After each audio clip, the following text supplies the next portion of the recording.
Welcome to Love and Sights Unseen. And I probably should have two separate channels, but we're going to try to just master this first one first. So, what I mainly do is bibliomancy, I guess is what they call it. A lot of my readings come from religious scriptures, things like that. And this is my passion, really. This is what I do. This is my main thing. And I'm just gonna go from what I did in my blog. I was led to Zephaniah, but although it's in the Christian Holy Bible, I was led to the Catholic Bible.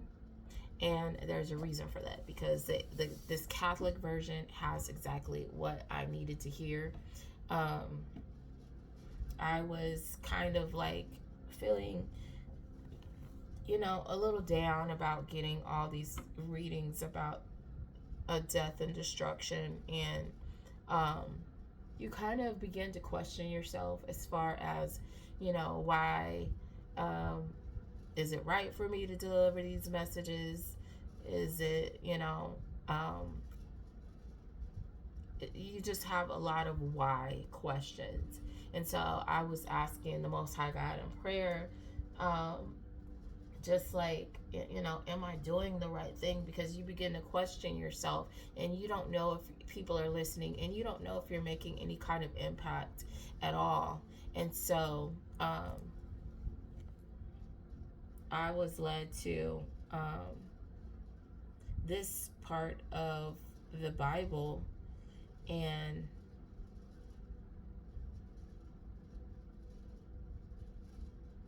it just basically is, it says, Zephaniah was active as a prophet during the reign of Josiah. He preached about the coming day of the Lord as a day of doom and disaster. The Christian hymn Dies Irae is based upon a passage from Zephaniah. However, that day of judgment will also be a time when a remnant will finally enjoy peace. The prophecy closes with the hymn of joy over the restored city of Zion. And then it goes, I went into, at that time, I will search Jerusalem with no lamps, and I will punish the people who rest complacently on their dregs. Those who say in their hearts, the Lord will not do good, nor will he do harm. Their wealth shall be plundered, and their houses laid waste. Though they build houses, they shall not inhabit them. Though they plant vineyards, they shall not drink wine from them. And that's Zephaniah 1, verses 2 through 13. Now, in the first part, it was just basically like I needed to hear that. I needed to hear that this is not the first time. I'm not sitting here doing something that God, the Most High God, has not done before. And I just needed reassurance. And that was why I was led to this particular the Catholic Bible and not the Holy Bible over here, because that little excerpt is not in this in the Christian Holy Bible, and I needed to see that specific part. And that's just my example of how God answers your prayers when you ask, and that happens with me all the time. And so and then I went back to the Holy Bible.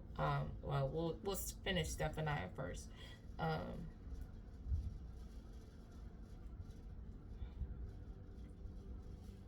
It says, I will bring such distress upon people that they will walk like the blind, because they have sinned against the Lord.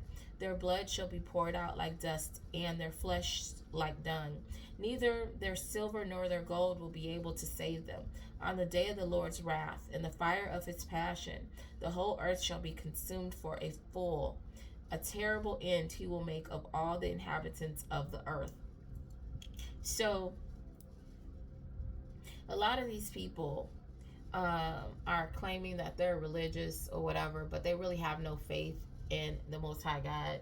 They really don't have any faith in His power, in His works, that He is actually moving on this planet. He's actually moving through people, that He is actually doing things to affect the outcome of what's transpiring.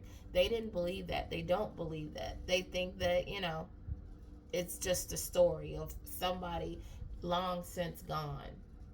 And, now they're the new God and they dictate what happens and how things move and shake in the world with their money and their position. And in these passages, God is saying, no, I'm about to show you. And you want to challenge me? Okay, well, we'll see how that works out for you.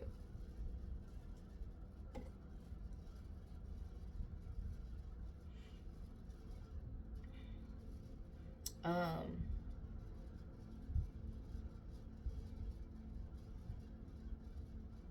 and I just want to use this excerpt in Zephaniah just for me personally. It just goes to show, like I said, I was second guessing myself, and we become slaves to our own thoughts and insecurities. We begin to waver in what we know to be just and true. And in those moments, it's okay to ask questions. It's okay to ask why. It's okay to seek clarity and get a deeper understanding. It's okay to ask. Don't just go along with things and just don't sit right with your soul. Don't just go along with things because somebody said so. You have your own mind. You have your own mouth. You have your own thoughts. And you have freedom of choice. You just need to ask. Seek truth for yourself instead of blindly following behind others and agreeing to things that you know aren't right and fair. So, like I said, I then got up. I got into the Holy Bible, which was, it took me to Titus. And when I initially was reading it, I was stuck on a couple things. And one of those things was slavery. And I said, Father God, slavery is not right. It's not right. So why is it in the Bible and you're supposed to be happy to be a slave? And I didn't understand that. And so the next day I received clarity. And this is the excerpt, the scripture that I had an issue with. And it says, slaves must always obey their masters and do their best to please them. They must not talk back or steal, but show themselves to be entirely trustworthy and good. Then they will make the teaching about God our Savior attractive in every way. So, again, like I said, I was like, no, that doesn't seem right. Like, why? And so,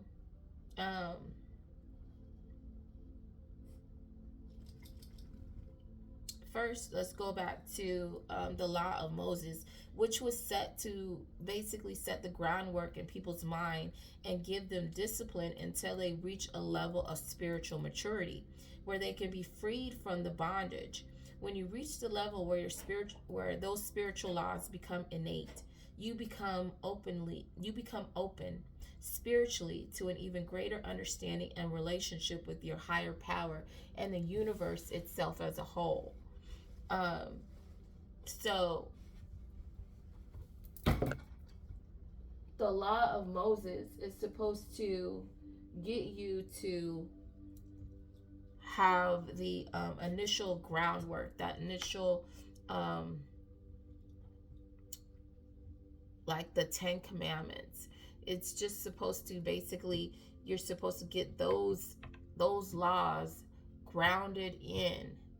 And when that becomes, like kind of like your default coding, then you can move on to the next level. It says, when you reach the level where your spiritual laws become innate, you become... Okay, I don't want to repeat that because I just read that. The rules change, basically, when you reach that next level. You are no longer a slave to your earthly vessel and things of the flesh. Slavery was never supposed to be an involuntary thing. I know who's going to sign up to be a slave voluntarily. But whether you believe it or not, a lot of us, again, if you're still under Moses' law, you are a slave. If you are, and some of the things, like I said, some of the things that we come into agreement with makes you a slave. But you're supposed to be a slave to the things that you choose to be a slave to. It's all about freedom of choice, which is what you were supposed to have. So I wrote, first of all, if you never reach spiritual maturity, you are a slave to your flesh. Then some of us have karmic debt, which you are a slave to your karmic debt until it's paid off. So some of us have done things in life or in lifetimes before, or we have generational curses through family that we unfortunately incur, and we or the repeat behaviors that we've engaged in ourselves, and we have to pay that debt off. At that time, which is much like now, not everyone had money to get the things that they needed. All they had most times were themselves and whatever skills they possessed. So depending on your terms of agreement, you were a slave until you fulfilled the terms of your verbal or written contract. So some people signed up to, to barter. Like, someone else had something that you wanted or needed, and so you came up with what's supposed to be a equally beneficial terms of conditions. And then once you meet those terms of your obligation, for you to get what you want from this other person, you're supposed to be released from your agreement. Unfortunately, these individuals have made unjust contracts that that people weren't able to get themselves out of. There would be ways for them to extend the contract, or it was a contract with terms that they knew you would never be able to meet the obligations, or they threw obstacles in the way so you would never be able to meet the obligations to get to be free of whatever contract you agreed with them. And that was not how things are supposed to go.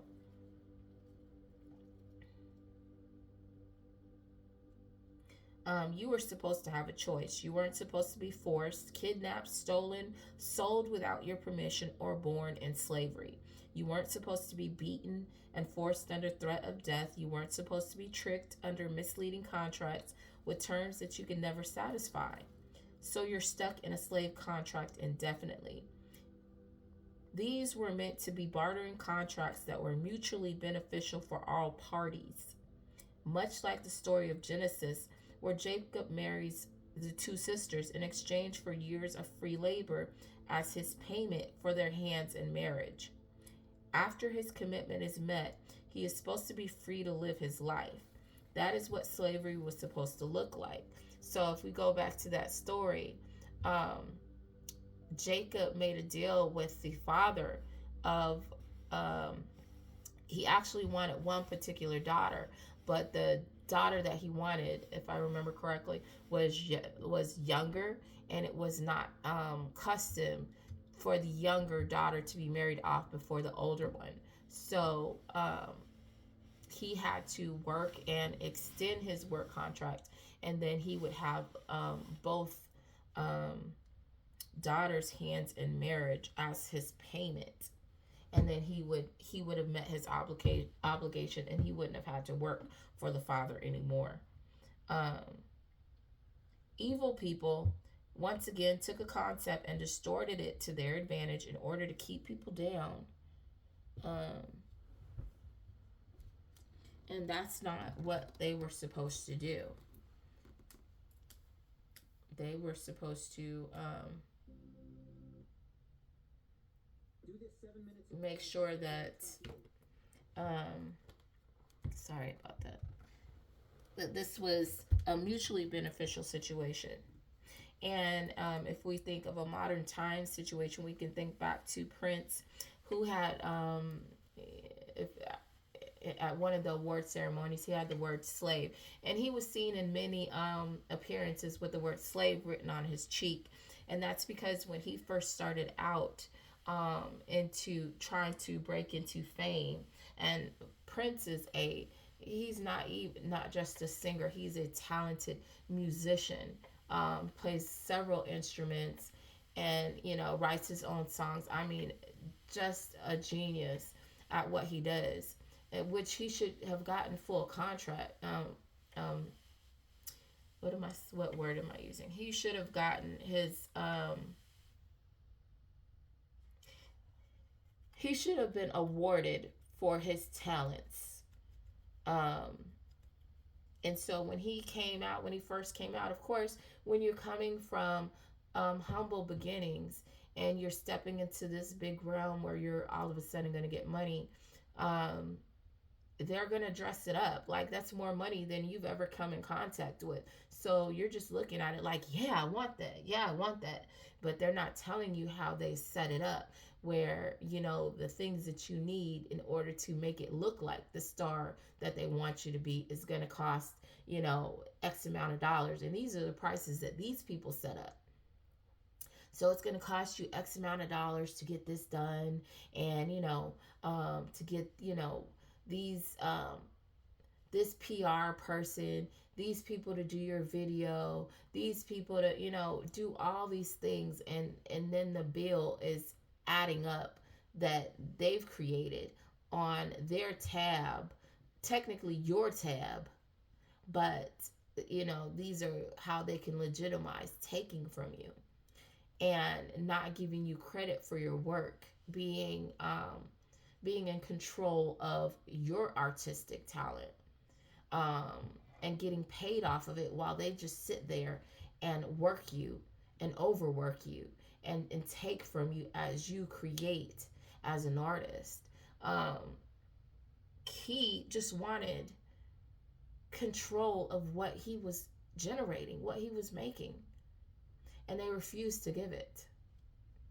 And they refused to be fair, which um, which is, hey, let me get the rewards of my hard work, the fruits of my labor, while they sat behind desks and dictated and took. That is, he was a slave, and that's why he had that placed on his cheek, because he was not getting what he deserved. He was getting screwed in his contract, which is not how that's supposed to go, which is a lot of how the world is set up, where people are behind the scenes reaping the benefits of your hard work, and you're just getting a small chunk, and they're not telling you that you're actually worth this amount of money, and they're getting kickbacks in the background off of you. And so then there was another part that I didn't quite agree with, and it was the way that men have been allowed to have their double standard. So it says these older women must train the younger women who to love their husbands and their children, to live wisely and be pure, to work in their homes, to do good and be submissive to their husbands. Now, men have taken the word submissive and ran with it in all types of horrible ways. They have taken this as you being the submissive as somebody that they can walk all over, that they can abuse, that they can cheat on, that they can make their personal maids, and while they go out and do whatever they want with their lives, leave you at home to take care of the kids, and they go and play around with whoever they choose in the background. That's not what that was for. And people there's a good number of men, and not all of them, that skip over what their obligation was to, um, as a head of household, which, as for you, which is this. Um, as for you, Titus, promote the kind of living that reflects wholesome teaching. Teach the older men to exercise self control, to be worthy of respect, and to live wisely. They must have sound faith and be filled with love and patience. So, staying out all night with whoever you choose to sleep with, outside of your wife or your partner at home, or hanging out with your boys, not taking responsibility, in the household, um, living a double standard, treating your partner like they're somebody who's supposed to obey you. Now, if you are a if you are a good leader, you don't have to force, you don't have to demand. If you're making your partner happy, they will instantly want to do what makes you happy. They will instantly um, I don't like the word submissive, but we'll just use that for what we're talking about. They will instantly take a submissive role because they will want to do what makes you happy because you're making them happy. And cheating on them, and doing a double standard, and you just sitting here paying the bills, is not, um, your sole purpose as head of household, as, the taking on the masculine role in your situation.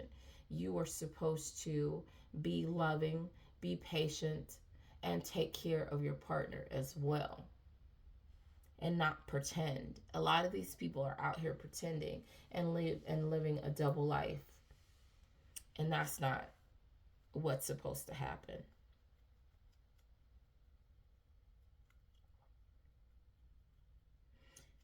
So, you know, that's the reading for today. And I just want people to keep that in mind as they sit here and pretend that they're head of household when they're not, and that they are living by God's law, and they're really not. Because they're out here, and you're seeing it in the news, all these pastors getting caught up, um, and cheating scandals, um, and all kinds of nonsense because they're pretending. They're not being who they are supposed to be as leaders. Um, and they're hiding behind the title, and they're hiding behind, I'm the man, I'm the person that's the the dominant person in this particular partnership, and so I get to do what I want, and that is not what is supposed to be happening. They're hanging behind that this is what a man does. No, that's what a cheater does. That's what a trifling person does.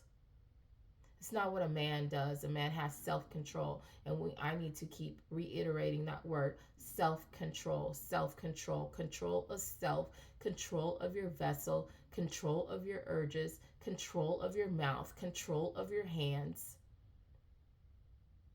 control. And as you know, when you come to this channel, I'm here to deliver the message. I'm not here to sugarcoat anything. I'm not here to hold your hand, because apparently people being coddled is the reason why we're in the situation that we're in right now. I'm here to give you the unsweetened truth about the matter. And these people are under judgment. A lot of these, pastors and men are being exposed for their behavior in their partnerships, um, because that's not what's supposed to be happening. And they're using the Most High God's name while doing all this nonsense, and that's unacceptable. So, hopefully, this gave you some enlightenment, put you on the path to, really knowing your role and what's supposed to be happening in your interactions with other people, especially when you are working for, you're in these spiritual leadership positions, and whatever capacity that may be, that you're not absolved from being a decent human being. And you too are being watched and judged. And no, it is not your job to sleep around. No, it is not your job to treat your partner and abuse your partner, whether that be physically, emotionally, or mentally. Your partner is not supposed to be your maid. And if it is worked out that what you're doing is an even exchange and it makes all parties happy, that's different. But all parties are supposed to be happy. And that's how God intended it, not this nonsense that has been taking place with these people thinking that they have a double standard. They can have a double standard with God's support. But if it was really a double standard with God's support, these people wouldn't be doing it behind closed doors, hiding it, doing it in the background, pretending that they're this person when really they're somebody completely different. They wouldn't hide it if they thought the behavior was actually acceptable. So on that note, ponder that, and I hope that you have a blessed day.